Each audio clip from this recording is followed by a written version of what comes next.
The problem with HOA Karens is they confuse confidence with authority. Sandra Briggs had spent 6 straight years terrorizing Willow Creek Estates with a clipboard and a superiority complex, parking violations, grass height warnings, holiday decoration complaints. If breathing too loudly violated HOA policy, Sandra probably had paperwork for it. And that morning, she thought she found her newest victim. "You can't be back here!" Sandra barked. Not asked, not questioned. Barked, like she was commanding a prison yard instead of talking to a homeowner. My wife looked up slowly from her coffee and said, "Excuse me?" That only made Sandra louder. I said this area is restricted to residents. Now technically, my wife had lived there longer than Sandra had. Karen personalities all share one dangerous belief. They think authority automatically sides with whoever complains first. So Sandra did what HOA Karens always do when they start losing an argument. She called the cops, and she did it with a smile. You know the one. That smug little smile people wear when they think humiliation is only seconds away.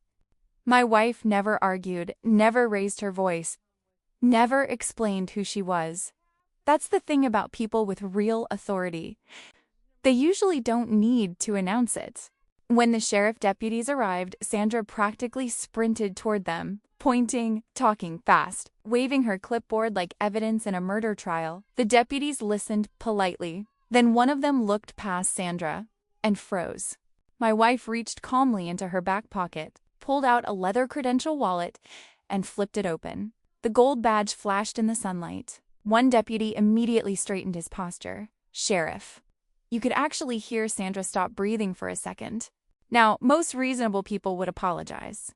Sandra Briggs was not most people. Instead, she started stammering excuses, claimed she was protecting the community, claimed she was following protocol. But it's hard to sound intimidating when your fake badge came from the internet and the real sheriff is standing 3 feet away. My wife took one sip of her coffee, nodded politely to the deputies, and walked away without another word. No screaming, no threats, no revenge speech. Because real authority doesn't need theatrics. But Sandra Briggs? She became neighborhood legend for all the wrong reasons. And for the next 3 years. Nobody in Willow Creek Estates ever wore a fake badge again. The Maplewood Estates HOA newsletter called it a community built on standards. My wife Dana just called it Tuesday. We'd moved in 6 months ago, boxes still half unpacked when the welcome committee knocked. A cheerful woman named Linda, who brought banana bread and a laminated card listing 17 HOA regulations about trash can placement. I stood at the door, holding the banana bread, reading the regulations, wondering if we'd made a terrible mistake. Dana appeared behind me, took one look at the card, one look at Linda, and said, "Thank you so much. We'll read through these tonight." She said it warmly, naturally, like she meant it. Linda left glowing. I turned to Dana and said, "You are a better human being than I am." She patted my shoulder and went back to unpacking. That was Dana in a sentence. Efficient, gracious, and 10 steps ahead of whatever was happening in the room. She'd accepted the position of county sheriff 8 months earlier, a promotion she'd earned after 15 years on the force. Patrol officer in her mid-20s, detective by 32, undersheriff at 37, sheriff at 40. When? The first woman to hold the position in the county's history. A fact that the local paper made into a headline and Dana made into a shrug. "The job is the job," she told the reporter. "I'm going to do it the same way, regardless of what your headline says." She drove a regular pickup truck to work, dark green, a little scuffed, perpetually in need of a car wash. On weekends, she wore jeans and flannel and old boots. She volunteered at the food bank on alternating Saturdays. She made the best chili in any zip code I have personally visited, and I have visited many. I'm Marcus, by the way. I teach high school history at Jefferson High, juniors and seniors. The American experience from Reconstruction through the present day. I coach junior varsity soccer. I am mediocre at golf and excellent at grilling, and I tell the same 3 stories at dinner parties until Dana kicks me under the table. We've been married 16 years. She is, without question, the most competent human being I have ever personally known. And I say that as someone who admires competence the way some people admire sports cars. I don't mean competence in the cold, clinical sense. I mean the kind that comes from caring deeply about doing things right, from understanding that when you take on responsibility, you take it all the way. That's Dana. She's also funny, occasionally profane, and has cried exactly twice at movies in the 16 years I've known her. Once at a dog film I will not name, and once at the end of a documentary about lighthouse keepers.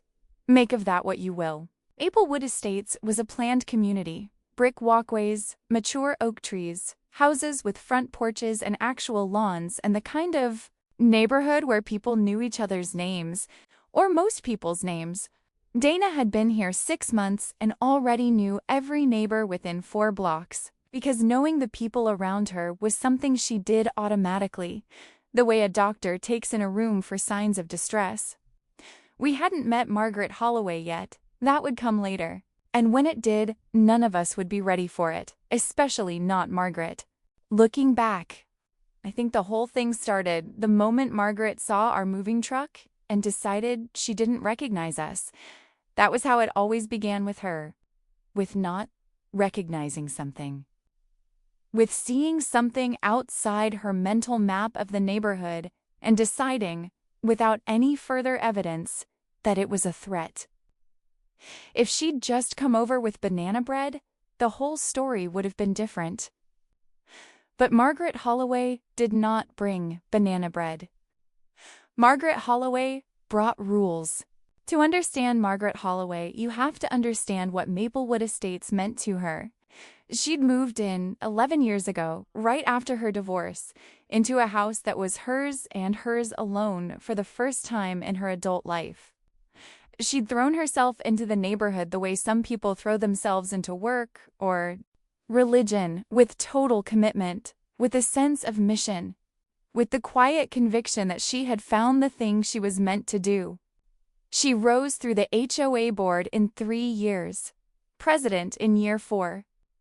She knew the bylaws better than the attorney who drafted them. She organized the annual block party, the holiday light competition, the spring cleanup. She tracked landscaping violations with the precision of an air traffic controller. She was, in her own way, genuinely dedicated to the community she'd built her life around. The problem was the authority she believed that dedication entitled her to. By the time we arrived, Margaret had been operating as a self-appointed enforcement arm of the HOA for the better part of 4 years. She'd pushed through the resident ID card program, voluntary, technically, but she treated it as mandatory. She'd had magnetic signs printed for her white SUV reading, Maplewood Estates HOA Patrol in bold blue letters, designed to look official from a distance. She'd ordered a gold-colored badge online, the kind of thing you could get from a trophy supply company, a novelty shop, any number of places, and she wore it clipped to her lanyard on patrol days. She had given herself, in short, a costume, and for 4 years it had mostly worked because most people, when confronted with someone who looks authoritative and acts authoritative, simply comply. It's a deeply human instinct. We're wired to defer to apparent authority. Psychologists have written entire careers' worth of papers about it. Margaret had personally reported 14 residents to the HOA board over the past 3 years. 13 cases were dismissed outright. The 14th resulted in a strongly worded letter about wind chimes that, by the time the letter arrived, the resident had already taken down voluntarily. She'd told a delivery driver he wasn't allowed to park on the street. She'd informed a family hosting a birthday party that noise ordinances began at 8 p.m. She was right about the time. Wrong about the ordinance applying to the sound of children playing in a backyard in the middle of a Saturday afternoon. She'd left notices on windshields, knocked on doors at unreasonable hours, and once, legendarily, according to Phil, our neighbor who had lived here for 8 years and remembered everything, called 911 on a teenager who was skateboarding on the sidewalk. The 911 operator had, very patiently, explained to Margaret that skateboarding on a residential sidewalk was not a crime. Dana had seen the SUV circling the block a few times in our first months. She mentioned it once over dinner. The way she might mention an unusual cloud formation, observational, not alarmed. Someone's running a self-appointed patrol, she said, cutting her chicken. This SUV with the magnetic sign, is that legal? I asked. The sign? Sure. Anyone can put a sign on their car. The implied authority is the issue. But she hasn't done anything yet. She took a bite. Someone's got a lot of time. And she passed the salt. I should have paid more attention to that conversation. Dana's offhand observations have a way of being more accurate than other people's detailed analyses. It's not that she predicts the future. It's that she reads the present more carefully than the rest of us. Phil had filled us in on Margaret's history over a backyard fence conversation in September. He delivered the whole thing with the cheerful exhaustion of someone telling a story they've told many times. The way you describe weather to someone who just moved to a city. She means well, I think, he said, but she's got no real authority and she doesn't know it. Or she knows it and doesn't care. I can never tell which. Dana nodded, listening to all of it. When Phil finished, she said, "Has anyone pushed back?" Phil thought about it. Not really. Most people just avoid her. Dana nodded again, slowly, the way she does when she's filing something away. That's the problem, she said. Saturday, October 14th. I remember the date because it was 2 weeks before. Halloween, and our neighbors the Garcias had already put out their decorations, including a 6-foot inflatable skeleton that I both admired and feared. The morning had been unremarkable in the way that only Saturday mornings can be, unhurried, slightly soft at the edges, the kind of morning that exists in its own small pocket of time. I'd made coffee and eggs. Dana had gone for a run at 7, come back at 8, showered, and then gone over to Phil's house at around 10 because he'd texted that he had a pipe situation. Phil, it turned out, had a slow leak under the kitchen sink that had been quietly getting worse for 2 weeks, and had finally made its presence known by soaking through the cabinet floor and dripping onto his kitchen tile. The water main shutoff was in a panel in the basement that Phil, who had owned the house for 8 years, had never actually needed to operate and was not entirely sure he could locate. Dana had found it in 4 minutes. She knew where they always were. She'd also identified that the leak was at a fitting, not the pipe itself, which meant Phil needed a plumber, but not an emergency plumber, a significant financial distinction. She'd given him the name of a reliable one, watched him make the call, confirmed the appointment was set, and then headed home. It was maybe 11:30. The October light was doing that specific golden thing it does in the Midwest. Not warm exactly, more like amber, like the sun is trying to say something before it disappears for 5 months. The leaves were at peak color, orange and yellow, and that particular shade of red that you can't quite describe to someone who hasn't seen it. Dana was taking the shortcut. The green space, a strip of common area about 40 yards wide running between Pine Court and Elmwood Drive, was a natural passage that residents used constantly. Dog walkers, kids on bikes, people cutting between streets. There was even a worn dirt path through it where foot traffic had flattened the grass over years of use. Dana had walked through it easily a dozen times. She was in her off-duty clothes, jeans, worn at the knees, a red and green flannel shirt she'd owned since before we met, her hair in a loose braid. She had her phone in one pocket and her credentials in the other, a habit so deeply ingrained she didn't even think about it. Like breathing. She told me later that she'd been thinking about what to make for lunch. That's the part that gets me every time. She was thinking about lunch. Margaret Holloway's white SUV appeared at the curb. It came from the Pine Court end, moving slowly, the way it always did on patrol, deliberate, surveilling, the magnetic sign catching the October light. It rolled to a stop at the edge of the green space. The window came down. "Excuse me." Margaret's voice had a very specific quality that I've thought about quite a bit since then. It wasn't loud. It wasn't rude, exactly. Not at first. It was the tone of someone who has practiced authority so long and so consistently that it has become indistinguishable to them from the real thing. Confident in a way that has never been tested, that area is restricted access. Residents only. Dana stopped. She turned and looked at the SUV with an expression I know well, a kind of patient attention, not hostile, not amused, just present. She took in the sign, the badge on the lanyard, the uniform-adjacent outfit Margaret had assembled. "I live on Elmwood Drive," Dana said. Margaret leaned slightly forward. "I don't recognize you. You'll need to show your resident ID card before I can let you through." Let you through. As if she controlled the passage. As if her non-recognition of someone constituted grounds for detainment.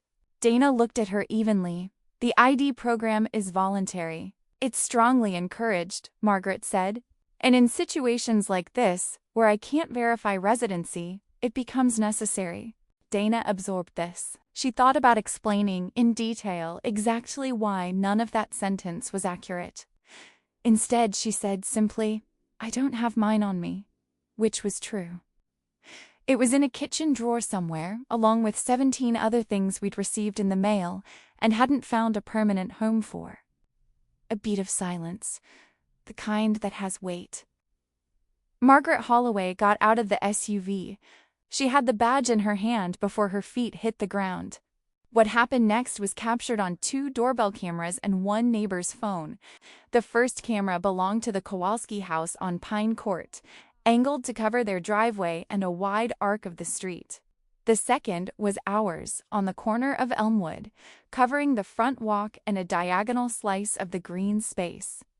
The phone belonged to 16-year-old Darius from 3 houses down, who had been sitting on his front steps eating a sandwich and, as he told his mother later, just had a feeling. All 3 pieces of footage converge on the same 8 minutes. I've watched them separately and together. The angles are different. The resolution varies.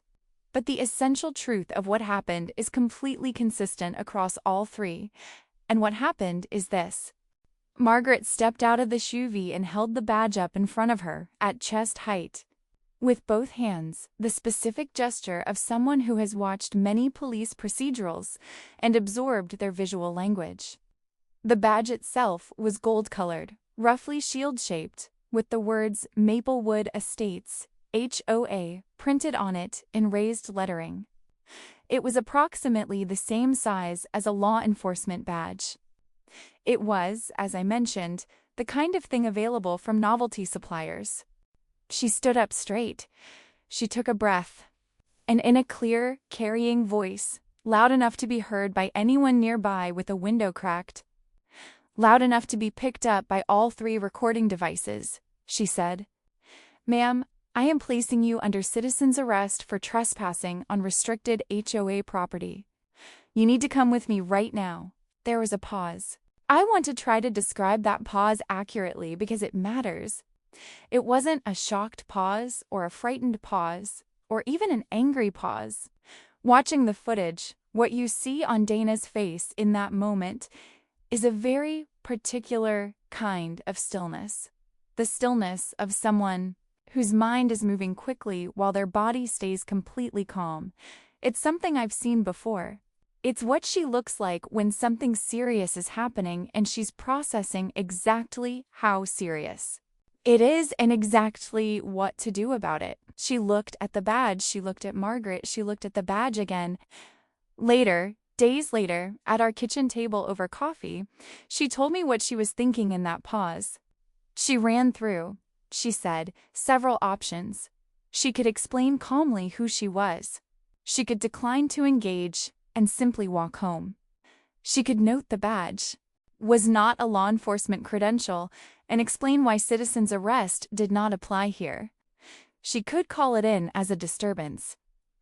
"What made you go with what you did?" I asked. She wrapped her hands around her mug. She used the word arrest, Dana said. The moment someone says arrest and reaches toward you, it's not a misunderstanding anymore. It's a situation. And situations need to be handled clearly. What she did was reach into the chest pocket of her flannel shirt. She produced her credentials, county issued, official. The star was gold, real gold. Government standard, not novelty supplier gold, mounted in a leather case that had worn soft at the edges from years of daily carry. She held it up exactly the way Margaret had held up hers. Same height, same posture. Very different object. "My name is Sheriff Dana Reeves," she said. Her voice was exactly the same as it had been through the entire conversation. Calm, even unhurried. The voice of someone who has never needed to raise it to be heard. "I am a resident of this neighborhood, having lived at 412 Elmwood Drive for the past 6 months. I am a sworn law enforcement officer of this county. The area you are standing in is HOA common property, accessible to all residents, which I am. And what you just attempted to do, what you just verbally announced you were doing, constitutes attempted false arrest under state law. I'd like you to think very carefully about what you say and do next." The doorbell footage from the Kowalski house catches Margaret's face in excellent clarity at this moment, because she is standing almost directly toward that camera.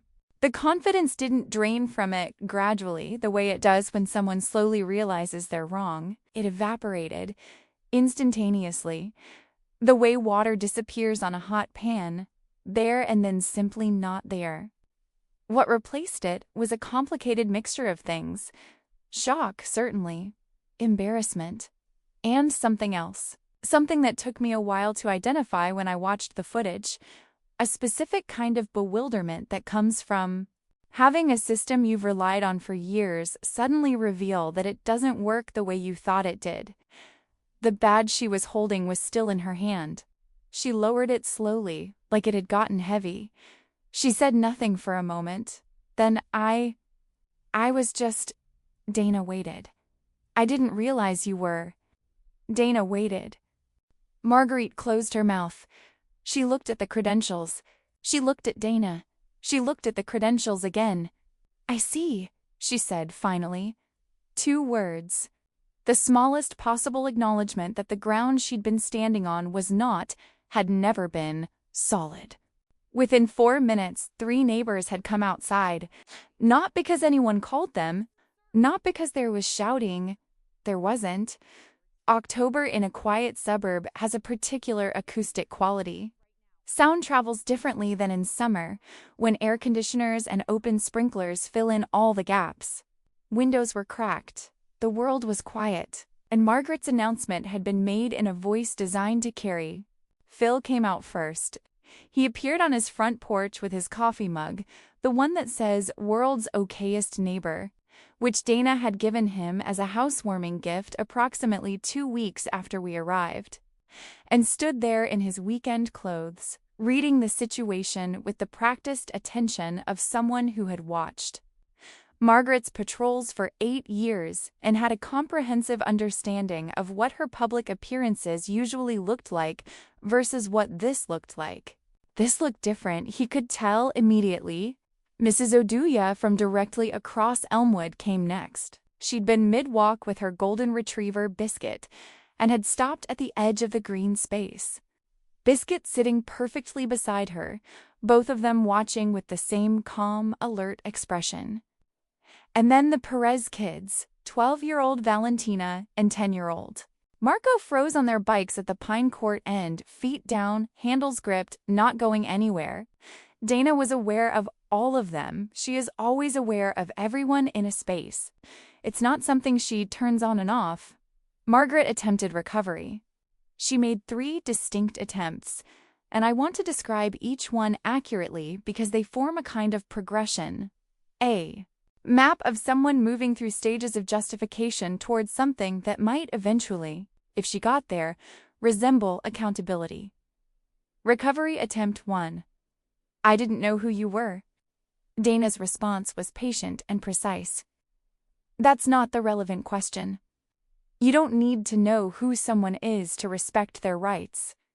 Trespassing on HOA common property accessible to all residents isn't a crime, even if it were. Citizen's arrest has a specific and narrow legal application. It requires witnessing a felony in progress. Walking through a shared green space is not a felony in any jurisdiction I'm aware of. She paused. You announced an arrest. That has legal meaning regardless of whether you knew my title. Margaret absorbed this. Moved to recovery attempt 2. I was just doing my duty to the community. I've been keeping this neighborhood safe for 11 years. This one Dana let sit for a beat longer than the first. When she responded, her voice was, if anything, slightly gentler, not softer in the sense of backing down, but gentler in the sense of someone who understands that what they're saying is going to land hard and is choosing their words accordingly. I don't doubt you care about the neighborhood, she said, but duty doesn't grant authority. Authority comes from law, from office, from consent. An HOA patrol role has no power of detention, no power of arrest, no power of enforcement beyond documenting violations for the board. Whatever you believed you had the right to do today, you didn't have it, and caring about the community doesn't change that. Phil, from his porch, had stopped drinking his coffee. Margaret's third attempt was the Hail Mary, the last resort of someone who has run out of legitimate ground and is reaching for process as a substitute for argument. Well, I'm going to have to report this incident to the HOA board. Dana nodded slowly, once. You should. That's the appropriate channel. And when you do, you may want to bring a copy of the state statute on unlawful detention. I'll write down the citation number for you if you'd like. I have it memorized, but I'm happy to put it on paper. She said this without any edge, no sarcasm, no triumph. Just the plain offer of someone who actually did have it memorized and was genuinely willing to be helpful. Margaret did not take her up on the offer. She stood there for another moment, badge still in hand. Sous vide door still open behind her, and then something shifted in her posture. Some final piece of resistance giving way, and she walked back to the driver's side and got in. She drove away at 14 miles per hour. The HOA posted limit on residential streets was 15. She was in compliance. Only barely. Phil slow-clapped from his porch. 3 deliberate claps, spaced. Dana pointed at him without turning her head. Don't, she said, but she was smiling, not the professional one. The real one, Mrs. Oduya said quietly across the green space. Sheriff, you want some tea? I'd love some, Dana said. Biscuit wagged his tail. Valentina Perez, from the Pine Court end, had her phone out. She looked at Dana uncertainly. Did she just try to arrest you? She did, Dana said. Valentina looked at her phone. Then back at Dana. Can I tweet that? Dana looked at me. I had arrived somewhere in the middle of all this, having seen the situation developing from our front window and walked over with my own coffee, which I had not yet drunk. Up to you, I told Dana. Go for it, Dana told Valentina. By Monday morning, the tweet had 4,000 retweets. By Monday afternoon, a local news station called. Dana did not return the call. I did not return it either. Phil gave them a quote. It was a good quote. I will not reproduce it here because it was, frankly, better than anything I could have written. The emergency HOA board meeting was called 3 days later, on a Tuesday evening. I want to be precise about something. Margaret had submitted a formal complaint to the board against Dana, the complaint alleged. In writing, I saw the document later. Intimidation and hostile behavior toward HOA enforcement personnel in the lawful exercise of their duties. HOA enforcement personnel, lawful exercise of their duties. Dana read the complaint in the kitchen on Tuesday morning and set it down on the table without comment. She poured herself more coffee. She went to work. She came home at 6, changed out of her uniform, and said, "Ready?" We took the pickup. The Maplewood Estates Community Center was a single-story building off the main boulevard. Beige brick, fluorescent lighting. The kind of room that hosted scout troops and senior fitness classes and, apparently, emergency HOA board sessions. Someone had set up a folding table at the front for the board, with 5 chairs behind it and a name placard in front of each seat. The placards were printed on cardstock. Someone had laminated them. There were maybe 20 residents in attendance. I recognized most of them. Phil was there, in the second row, with his coffee again. The world's okayest neighbor mug. He had not changed it. Mrs. Oduya. The Kowalskis. Darius from 3 houses down, who was technically too young to vote in HOA matters, but whose mother had let him come. Several people I knew from the block party. The board took their seats.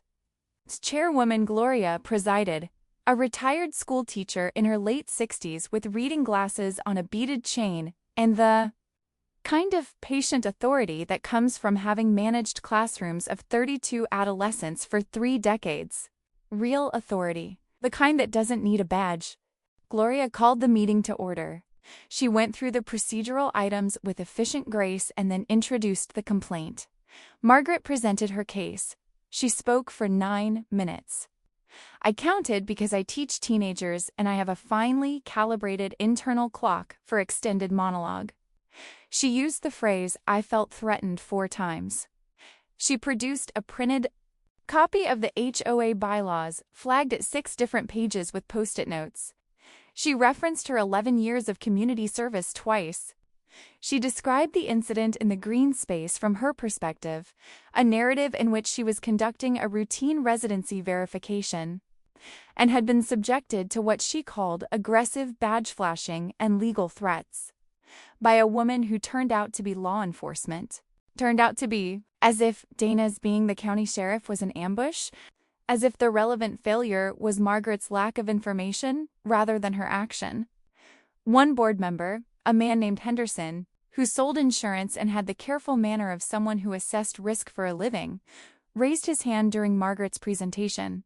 "When you announced the citizen's arrest," he said, "what specific crime had you witnessed being committed?" Margaret looked at him. "Trespassing on restricted property." "The common area," Henderson said, "is accessible to all residents per Section 4 of the bylaws, which you're holding." A pause. "She didn't have her resident ID," Margaret said. "The ID program is voluntary," said another board member. A younger woman named Priya, who managed a nonprofit and had the look of someone who was holding herself very still to avoid saying something she'd regret. Margaret moved on. When she finished, Gloria turned to Dana. "Sheriff Reeves, do you have anything to add?" From 2 seats to my left, in a voice so low it was almost inaudible, "Sheriff Reeves," Margaret said, with a quality of resentment that could have stripped paint or pickled vegetables. "I've described it both ways since and can't decide which is more accurate." Dana stood. She spoke for 3 minutes. I also counted this. She described the incident factually, location, time, what was said, in what order, by whom. She cited the relevant state statute on unlawful detention and gave the section number from memory. She noted that the HOA badge Margaret carried was not a law enforcement credential and that it conferred no legal authority of any kind. She explained, without drama and without condescension, that citizen's arrest has a specific legal meaning. It requires the arrest maker to have directly witnessed a felony being committed, and it does not authorize physical detention for non-criminal matters, and trespassing on common property that is by bylaw accessible to all residents does not constitute criminal trespass under any interpretation she was aware of. She sat down. Gloria looked at the board. The board looked at each other. Henderson looked at his copy of the complaint. Priya looked at the ceiling briefly, then back at the room. The other two board members, a couple named the WSKE who had lived in the neighborhood longer than anyone and generally spoke last, exchanged a glance that communicated a complete conversation in about a third of a second. Gloria said, "The board will deliberate." They deliberated for 3 minutes and 50 seconds. I know because Phil had his phone out and timed it. A fact he reported to me afterward with obvious satisfaction. The complaint was dismissed, unanimously. Then Gloria proposed a second motion, that the board send a written guidance memo to all Maplewood Estates residents clarifying that HOA patrol volunteers had no power of arrest, no power of detention, and no enforcement authority beyond observing potential violations and notifying the board. The motion was seconded by Henderson before she finished the sentence. The vote was taken. 4 in favor, 1 against. Margaret voted against the memo. She was the only one. On the way out, Phil fell into step beside us. 4 years, he said. We've been putting up with this for 4 years. You weren't wrong to avoid conflict, Dana said. Oh, somebody had to push back. Eventually, yes. She held the door for him. That's usually how it works. In the parking lot, Darius caught up with us. He was 16 and earnest, and had the look of someone who has just seen something that is reorganizing his understanding of how the world works. He said to Dana, "You were really calm in there. It's a board meeting," she said. "No, I mean in the video. When she said she was arresting you, you were really calm." Dana considered this for a moment. "Being calm is useful," she said. "Panic doesn't help you think." Darius nodded slowly. He looked like he was going to write that down as soon as he got to his phone. "Also," Dana said, and there was just the hint of something in her voice, not quite amusement, not quite Renus, something in between. "She had a novelty badge from the internet, and I've been doing this for 15 years. I wasn't especially worried. A week after the board meeting on a Friday evening that had gone soft and cool, Dana and I sat on the porch. This is something we do when the weather allows, nothing scheduled, just the porch. I had a beer. She had tea. The street was quiet in the particular way residential streets get quiet on Friday evenings when the week finally lets go of everyone and the neighborhood exhales. I'd been thinking about the whole thing, turning it over, looking at it from different angles, the way you do when something has happened that you haven't quite finished understanding yet. "Are you angry at her?" I asked. Dana was quiet for a moment. Not evasive, she doesn't do evasive, just actually thinking. She looked out at Elmwood Drive, at the oak trees dropping their last leaves, at Phil's porch light coming on across the way. "Not at her," she said, "at the idea of her, at the pattern she represents." I waited. "She built something," Dana said. "A whole system, a uniform, a badge, a vehicle, a title. She had procedures and protocols and a philosophy about what the neighborhood needed and what she was there to provide. And somewhere in the building of all that, she convinced herself that the costume was the authority. That if she acted like she had power, she did have it. And that the community's tolerance of her, which was really just people not wanting. The hassle of a confrontation was the same as consent. She looked at her tea. That's the dangerous part. Not the individual incident, the pattern. Because it works a lot of the time. People defer to apparent authority. They don't check credentials. They don't ask what legal basis you're operating under.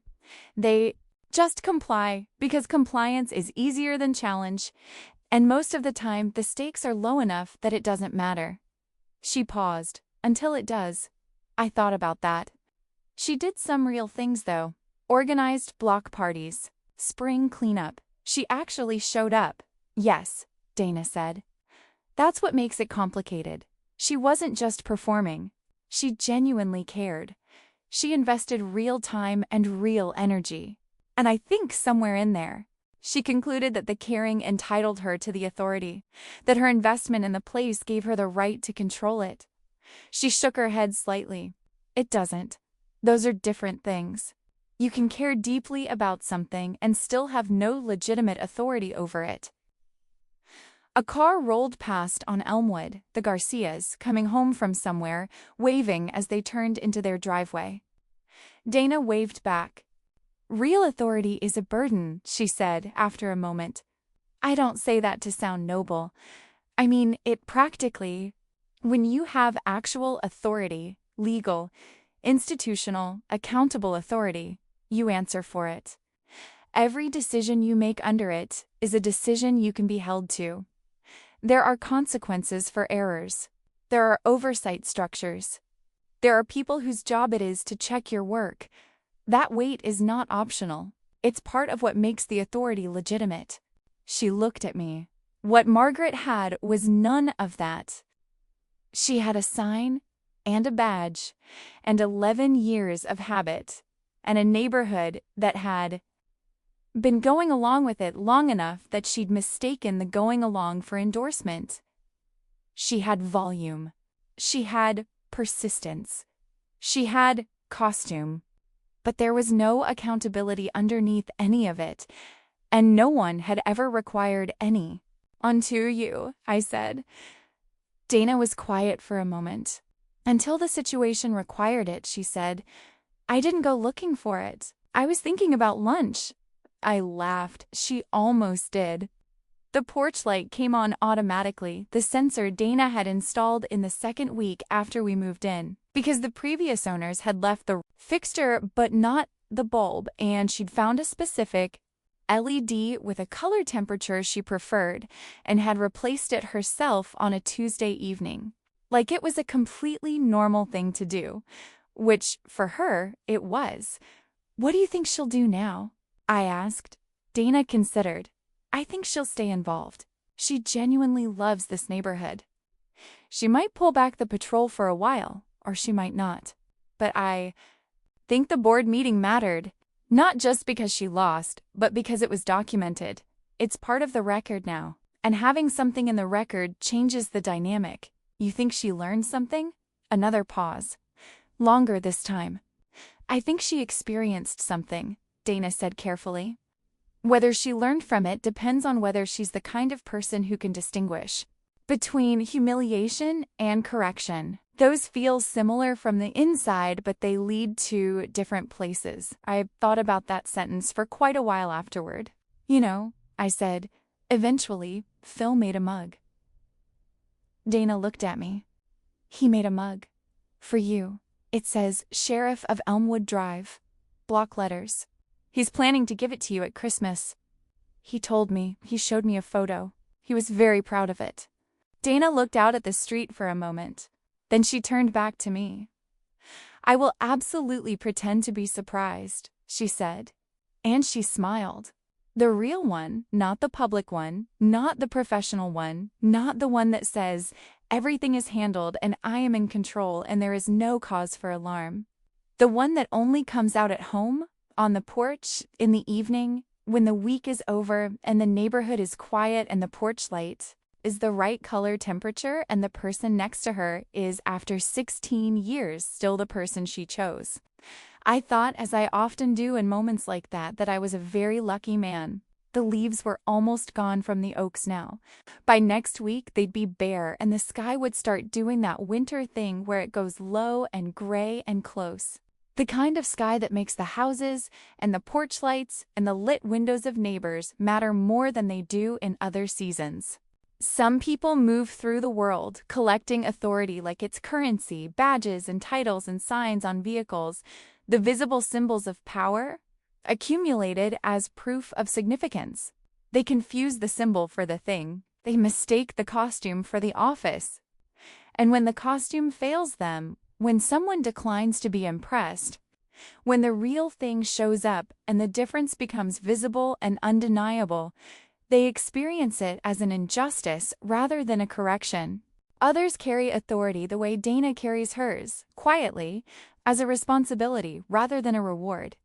You wouldn't know she had it from looking at her on a Saturday morning in a flannel shirt and worn boots, walking home through the October leaves, thinking about lunch. You'd know it the moment it was needed. Dana Reeves was always the second kind. She still is. And somewhere in Maplewood Estates, in a drawer or a closet or a box she hasn't fully unpacked, Margaret Holloway has a gold-colored badge from a trophy supply company. It is exactly as authoritative as it ever was, which was never at all.